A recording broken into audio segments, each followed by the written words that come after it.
going to be throwing a new seal kit through this steering rack for my Discovery 3. If you want to see how to remove and replace it, I'll throw the video card up here. Go check that out. But for the meantime, let's get this all cleaned up so we can strip it down, because I really don't want all this dirt and crud getting in all the system. So I'm going to clean this up and we'll be back. Alright, so now we've got this all relatively cleaned up, apart from these gaiters. They're a bit manky, but I'm just going to take these tie rod ends off either side. So we're just going to get rid of these bands and undo them, and they can come off.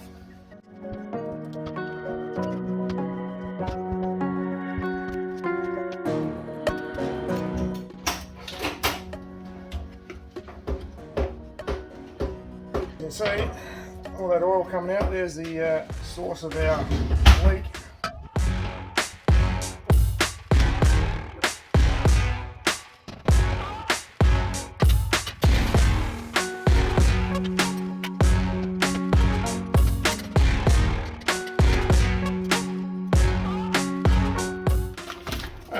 So,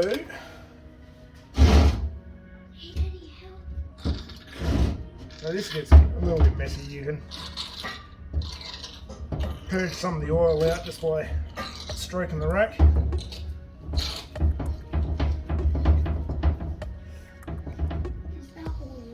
It is oil, Logan. How are you putting it there? I'm just purging it out now. What's somewhere else besides there? Just somewhere. Now you just flooded the whole table. No, I didn't. I got a hole there. Then we can just pull these lines off. Hopefully that is not going to... There. How come this got shorter? We may got shorter because I took the tie rod ends off. So these pipes, it's like a 12mm doesn't fit real well, and I think that's just going to round that off.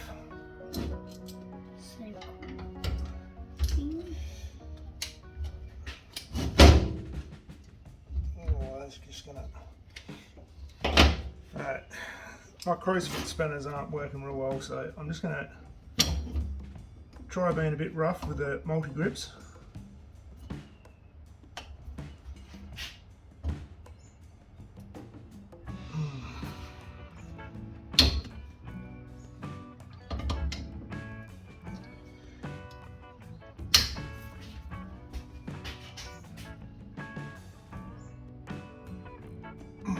Budging at all. They might be staying in place, Logs. They're real tight, so I'm going to leave them as they are. So first step, I'm going to take this cover off on the bottom here. 22mm. How do you know that so quick? Because it's written on the side. I don't even look at that. I just find one.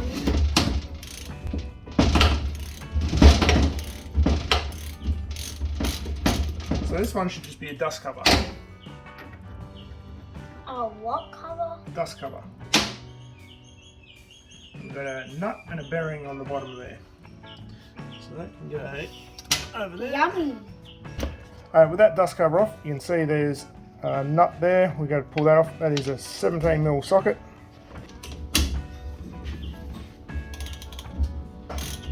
So we're just going to drive that rack forward, and we can just undo that.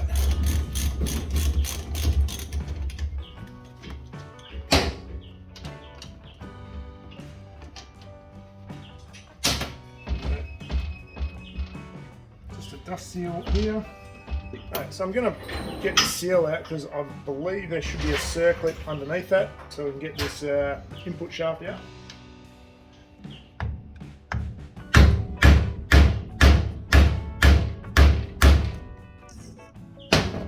And as I said, there's a circlip in there, so I just need our inside circlip pliers. We'll just pop him out.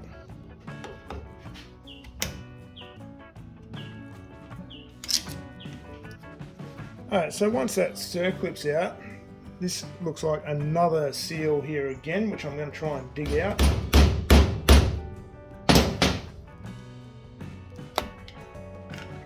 There she comes out.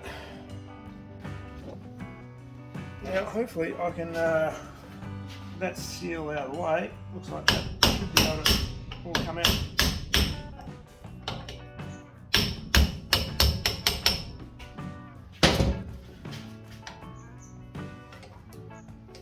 Not quite. You know what?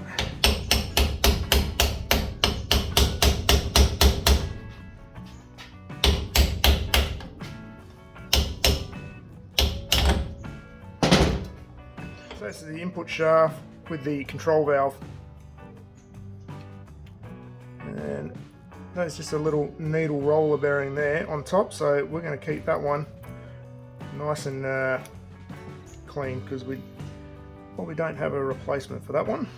Alright, so I'm just going to take 5 seconds out here as well, because this is the control valve on the input shaft, so this is the main component that directs hydraulic pressure basically to your left and your right sides of your cylinder. So essentially this side from your steering column to this side that goes to your rack, they're two halves with a torsion rod in between. Now what happens when you put pressure this way, it puts a little bit of a twist in this shaft, which then, long story short, you end up with fluid getting directed to either side for your left and your right cylinder, depending on which way this twists. It's really quite a simple design and it just works really well. And this is pretty well a common design for most power steering units. Okay, with that sorted, we can remove our lock stop. Now that is probably going to be 19mm.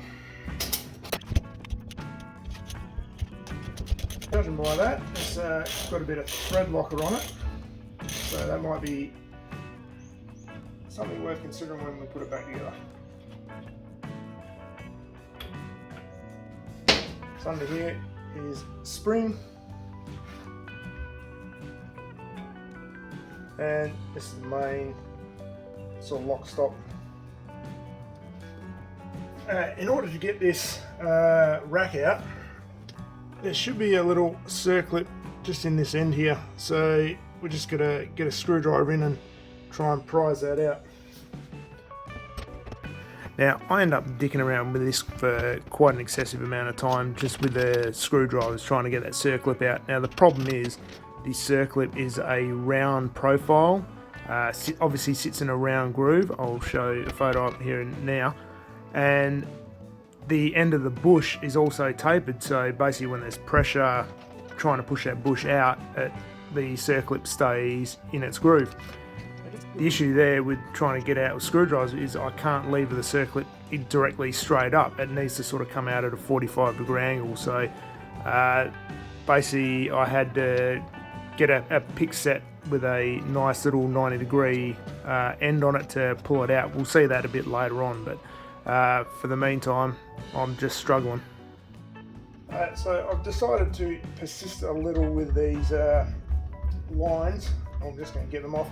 I can hammer on an 11mm open ender on there, and this one I've managed to loosen. They are quite tight, so yours may be a bit looser, I don't know. But if they are tight, just need to be careful that you don't completely stuff these fittings, you know. So I found like 11mm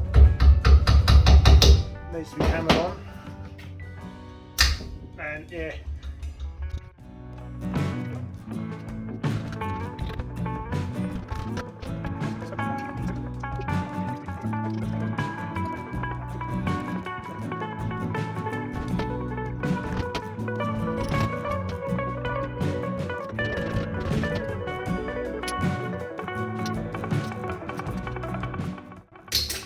Sometimes the multi-grips just need to persist on them.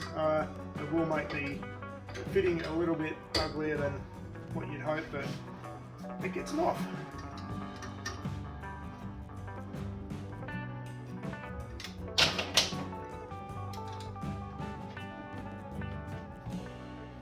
It's now the following day. I've been struggling with getting this little bush out. There's a circlip in here. I've just been using screwdrivers and it's not really working real well. Unfortunately, it's like the bush needs to go in a bit further for the circlip to come out.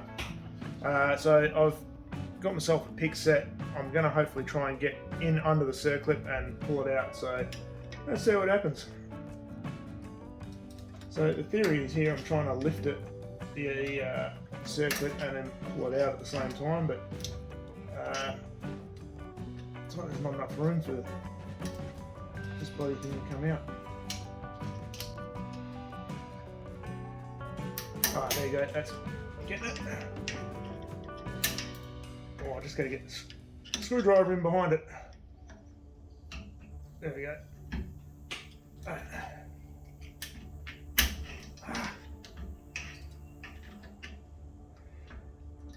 And the trick is not to let the circlip go once it's free. I apologise if you can't really see what's going on. But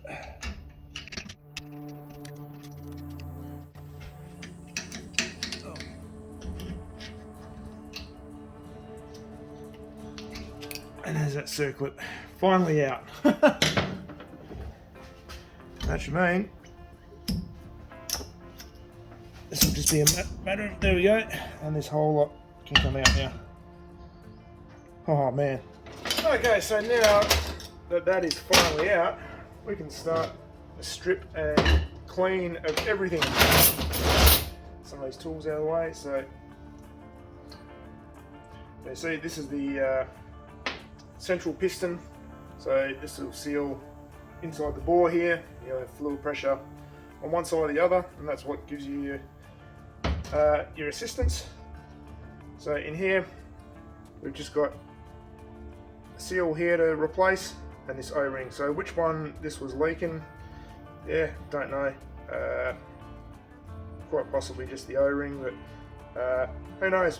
But we'll clean it all up and we'll start reassembling. So I've given this a bit of a tidy up. So there is one more seal that's still in here. So this is for the right hand side ram, and there's also a small seal just in the end of here. So there's a needle roller bearing here and a bottom bearing here. I'm going to try and leave this in place. We'll see how we go, but I may need to get it out to pick this seal out. So this seal needs to come out from the top here. I don't know if you'll be able to see it in there, but anyway, yeah, let's see how we go getting those out. And this seal, and maybe I'll just put a punch on it. We'll see how we go.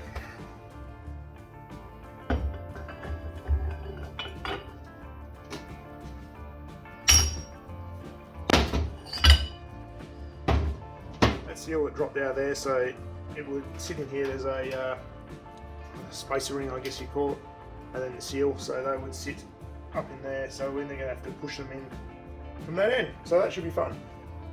I'm just going to attempt to use my little 90-degree pick again. It's a pretty small seal, so it should come out okay. Just try not to, you've got to be real careful not to damage this surface here, because that's your sealing surface for your control valve. Little needle roller bearing is right in the way with it.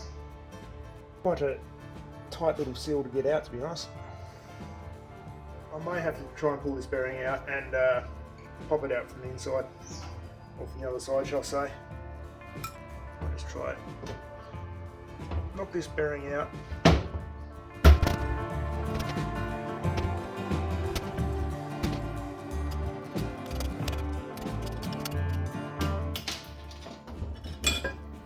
Now just try a little sharp flat blade screwdriver just in the bottom side of it. It's just, the trouble is this little needle bearing is around about the same size, so you can't really get a decent purchase on it just to knock that seal out. I don't know whether the option is maybe we can knock the whole needle bearing out. Might be a better way to go. We'll give that a try. Just trying to be careful not to destroy this bearing. I believe the easiest way so far, with a bit of dicking about, to get this seal out is going to be to push this little needle roller bearing out as well at the same time. So there's not much to push on, but we can get there. Oh, that's the seal out. So you can see just how small that seal is. And the only downside is I have broken the cage for that needle bearing. So I might have to push that out and might have to replace it.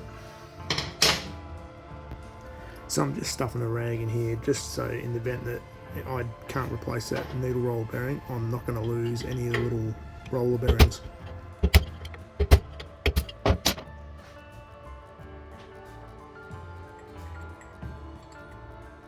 Okay, so I'm now at the point where I've got the main rack body, that's all fully stripped down. So I am ready to start with the rebuild of all these parts. So I'm going to strip all the seals off, throw all the new ones on. But I guess depending on where we're at with the edit time, I may do that in a second part for this video.